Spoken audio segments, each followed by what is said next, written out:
Ата-анаға үф деу ең ауыр сөз. Ал егер олардың бірі немесе екеуі де қолдарында тұрған кезде қартайса, оларға үф деп те айтпа, сондай-ақ оларға секіме және оларға сыпайы сөйле делінген. Ең әуелі аятта баланың ата-анасымен қандай қарым-қатынаста болып, оларға қалай сөйлеу керектігі көрсетілген. Перзенттің ата-анасына қарсы келуі, жекуі, ұрсуы, қол көтеруі, жүректеріне кірбің түсіруі, оларды жалғыз тастауы былай тұрсын, үф деуіне де болмайды. Құран ата-анаға құрметсіздіктің ең өрескел түрін үф деген сөзбен бейнелейді. Олардың алдында үф деген сөзді айтудың өзіне тыйым салса, оларға қарсы сөз айтып, жекудің қаншалықты жеркенішті екенін өзіңіз-ақ пайымдай беріңіз. Ата-анаға деген құрмет қоғамның да ұйытқысы болғандықтан, жаратушы жаппар иеміз Құранда бұған ерекше тоқталған. Сондықтан мұсылман пенде бұл мәселеге үстірт қарай алмайды. Алайда дәл осы мәселеде тек қана діни және ұлттық тәрбиеден шеттеп қалғандар ғана емес, кейде өзін мұсылманмын деп исламның бүкіл құндылықтарын жан жүрегімен қабылдаған дегендердің өзі де қателікке ұрынып жататыны ащы шындық. Иман білдірген жан, жаратқан иеміз разылығына жетелейтін іс-әрекеттердің атқарумен қатар, оның разылық танытпаған амалдарын да жасап, жақсылық атаулыдан жұрдай болмауы да ескергені жөн. Бұл жөнде мұсылман ойшылдарының бірі 20 ғасырда елеусіз қалып, маңызсыз мәселелердің қатарына асырылған құндылықтардың бірі ата-ана ақысы.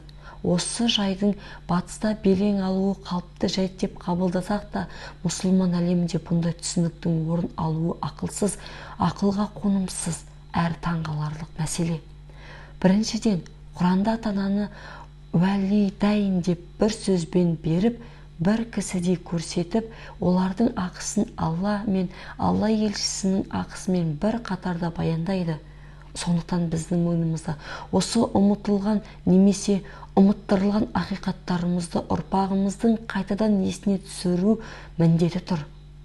Әсіресе білім беру саласында жүргендердің бәрінің де бұл міндетті қоса атқаруы тиіс.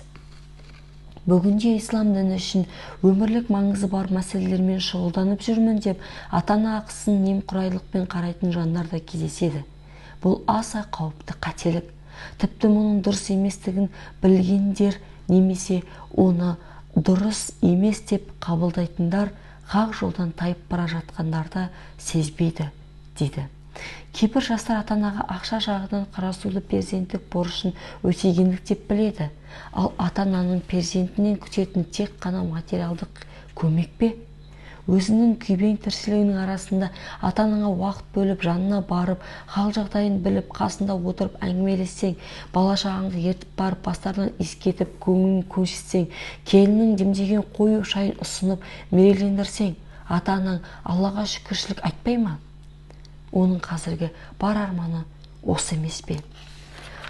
Осы қызықты одан кем көріп, ат ізін салмай кететін, сарғайтып жолын тостыратын жастарға не деуге болады? Әлпештеп өсірген баласы қайырымсыз боп, тіріде суынып кеткен перзенттер, бір көруге зар болған әке-шешені не деп жұбатуға болады?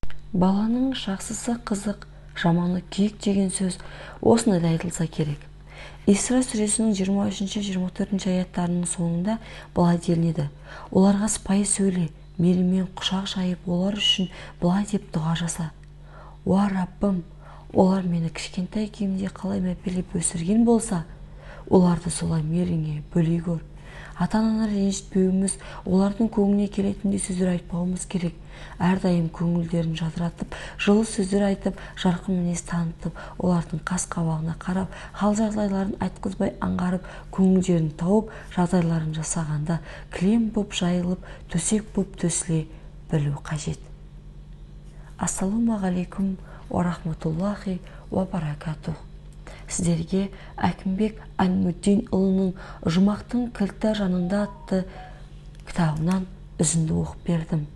Ұнаса, арнама жазылып, қолдау білдіріп, достарыңызбен бөлісе отырыңыздар. Барлығымыздың ата-анамыз аман болсын. Ата-анамыз үшін дұға жасауды ұмытпайық. Ассалаумағалейкум ва рахматуллахи ва баракатух.